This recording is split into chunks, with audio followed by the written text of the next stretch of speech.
नमस्कार साथियों, कैसे हैं आप सब। प्रिय दोस्तों, मैं OP Yadav real time Ashok YouTube channel पर आप सभी के लिए फिर से एक नई अपडेट लेके आया हूं। दोस्तों, आप सभी को बताऊंगा कि भारत देश की जितनी भी यूनिवर्सिटियां हैं, यानी कि समथिंग 900 प्लस यूनिवर्सिटियां हैं, 993 यूनिवर्सिटियां हैं दोस्तों, जिनमें से 182 विश्वविद्यालय ऐसे हैं जो अपने अंतिम वर्ष की परीक्षाएं करा चुके हैं। और ये बात दोस्तों यूजीसी की तरफ से कही है। यूजीसी ने अपने जितने भी विश्वविद्यालय हैं जो यूजीसी के नीचे कार्यरत हैं दोस्तों, उन सभी से डिटेल मांगी है कि कौन कौन विश्वविद्यालय परीक्षाएं करा चुका है, कौन विश्वविद्यालय परीक्षा कराने के मूड में है और क्या क्या योजनाएं इन लोगों ने बनाई हैं। इसको लेकर कंप्लीट जानकारी विश्वविद्यालयों की तरफ से मांगी गई है, जो कि काफ़ी सारे विश्वविद्यालय अपनी रिपोर्ट को सौंप चुके हैं और काफ़ी विश्वविद्यालय ऐसे हैं जिन्होंने अभी तक अपनी रिपोर्ट यूजीसी को नहीं सौंपी है। तो दोस्तों आइए, ये जो न्यूज़ हमारे सामने निकल के आ रही है, अमर उजाला अखबार की तरफ से इसको प्रकाशित किया गया है और यहाँ बताया कि राज्यों के विरोध के बीच 182 विश्वविद्यालयों ने अंतिम वर्ष की परीक्षाएं करवा ली। विश्वविद्यालय अनुदान आयोग यूजीसी ने देश के सभी 993 विश्वविद्यालयों से परीक्षा को लेकर स्टेटस रिपोर्ट मांगी थी। इसके तहत 640 ने जवाब भेज दिया है। अधिकतर यूजीसी की 6 जुलाई की संशोधन गाइडलाइन के तहत ही परीक्षा कराने की तैयारी में है। यूजीसी के सचिव प्रोफेसर रजनीश जैन के मुताबिक इस महामारी में छात्रों को बचाना जरूरी है। हालांकि उनके व्यापक हित और भविष्य को देखते हुए परीक्षाओं का फैसला लेना पड़ा।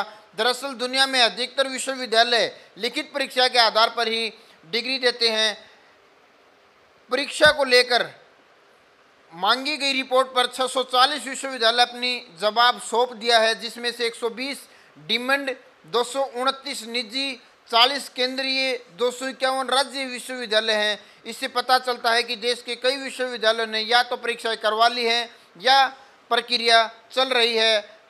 हमने सभी राज्यों के 30 सितंबर तक परीक्षा अनिवार्य रूप से कराने को कहा है। इसमें 3 विकल्प दिए गए हैं, ऑनलाइन, ऑफलाइन या फिर मिक्सचर मोड, यानी कि या तो ऑनलाइन एग्जाम कराओ या ऑफलाइन कराओ या फिर मिक्स मोड के अनुसार एग्जाम कराओ। दोस्तों यूजीसी तो हर बार यही कह रही है कि एग्जाम करानी। इसी बीच आपको एक चीज़ और बताना चाहूँगा कि हाई कोर्ट में भी इसको लेके बच्चे गए हैं कि भाई कोविड-19 की वजह से एग्जाम देना संभव नहीं, हमारा साल खराब किया जा रहा है और सितंबर में एग्जाम कराने का मतलब ये है कि हम कब अपना नया एडमिशन लेंगे, कब रिजल्ट अनाउंस होगा, आगामी जो कक्षाएं हैं वो कब से स्टार्ट होंगी। काफ़ी सारे माइंड में समंजस की स्थिति है दोस्तों, जिसको देखकर बच्चे हाई कोर्ट गए हैं और वहाँ से कुछ डिसीजन आने की संभावना है। 4 अगस्त को अगली पेशी वहाँ है कोर्ट के अंदर, उसके ऊपर जवाब तलब किया जाएगा, जिसको लेकर यूजीसी को भी पत्र लिखा गया है कि भाई यूजीसी भी इसके ऊपर अपनी स्थिति है उसको स्पष्ट करे। दोस्तों यह इन्होंने बताया है 234 विश्वविद्यालय यूजीसी गाइडलाइन के तहत अगस्त या सितंबर में परीक्षा कराने की तैयारी में है। 38 विश्वविद्यालय आयोग के दिशा निर्देश से परीक्षा कराने की योजना बना रहे हैं। शैक्षणिक सत्र 2019-20 में 27 नए विश्वविद्यालय को मान्यता मिली थी। इसमें 2020 में पहला बैच शुरू होगा, यानी कि 27 नए विश्वविद्यालय को मान्यता दी गई थी, जिसके नया बैच है दोस्तों वो 2020 से ही स्टार्ट होगा।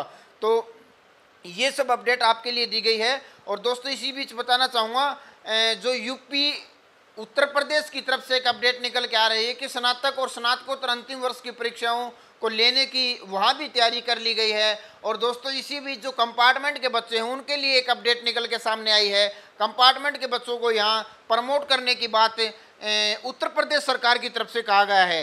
यह बताया गया है, उप मुख्यमंत्री ने बताया कि परीक्षा और उत्तर पुस्तिका के मूल्यांकन के बाद प्रत्येक विषय में जो छात्र अलग अलग उत्तीर्ण हैं या जिन्हें बैक मिले हैं वे अगले वर्ष या अगले सेमेस्टर में प्रमोट कर दिए जाएंगे। उन्हें शेष परीक्षाएं देनी होंगी, नहीं देनी होंगी। वहीं जो विद्यार्थी अनुत्तीर्ण हैं या बैक पेपर के लिए भी योग्य नहीं हैं उन्हें परीक्षा में अनुत्तीर्ण ही रखा जाएगा। दोस्तों इनका ये कहना है कि जो भी विद्यार्थी हैं जिनको कंपार्टमेंट है उनको अगली कक्षा में प्रमोट कर दिया जाएगा। बट इन्होंने एक चीज़ और बताई है साथ में कि जो विद्यार्थी अनुत्तीर्ण है या फिर बैक पेपर के लिए योग्य ही नहीं है उन्हें अनुत्तीर्ण ही रखा जाएगा। ये बात उत्तर प्रदेश के उप मुख्यमंत्री की तरफ से कही गई है दोस्तों। और ये अपडेट हमारे पास लखनऊ की तरफ से निकल के आ रही है, जो कि एग्जाम्स को लेकर अपनी तैयारी कर चुके हैं। ये बहुत ही जल्द ये लोग भी अपने एग्जाम कंडक्ट कराने की बात कर रहे हैं। दोस्तों देखते हैं कि हरियाणा सरकार कितना समय और लेती है, बच्चों को इसके बारे में जानकारी कितने समय बाद उपलब्ध कराती है कि भाई आपके एग्जाम होंगे नहीं होंगे, लेंगे तो कब लेंगे। कोई भी यूनिवर्सिटी अपने पत्ते पूर्ण रूप से नहीं खोल रही है। सभी यूनिवर्सिटियाँ स्टेट गवर्नमेंट की गाइडलाइन के ऊपर निर्भर हैं कि स्टेट गवर्नमेंट यानी कि हरियाणा सरकार, मनोहर लाल खट्टर सरकार कोई ऑप्शन दे या फिर कोई हमें सुझाव दे, कोई जानकारी दे, उस हिसाब से आगे कार्य करने के ऊपर विचार कर रहे हैं। क्योंकि हरियाणा ने अपने जितने भी विश्वविद्यालय थे सभी की परीक्षाओं को स्थगित कर दिया था दोस्तों, और इसको देखते हुए अब विश्वविद्यालय कुछ बोलने के मूड में नहीं है। उसको पता है कि जो स्टेट गवर्नमेंट है उसकी तरफ से जो डिसीजन आएगा वही विश्वविद्यालय पर भी लागू होगा। ये बात दोस्तों कही गई है और इसके ऊपर जल्द ही संज्ञान आने की हमें उम्मीद है। जैसे ही कोई नई अपडेट आएगी तुरंत आपको उसके बारे में सूचित किया जाएगा। फिलहाल की इस वीडियो में यही अपडेट देनी थी, बहुत जल्द हाजिर होंगे एक नई अपडेट के साथ। धन्यवाद दोस्तों।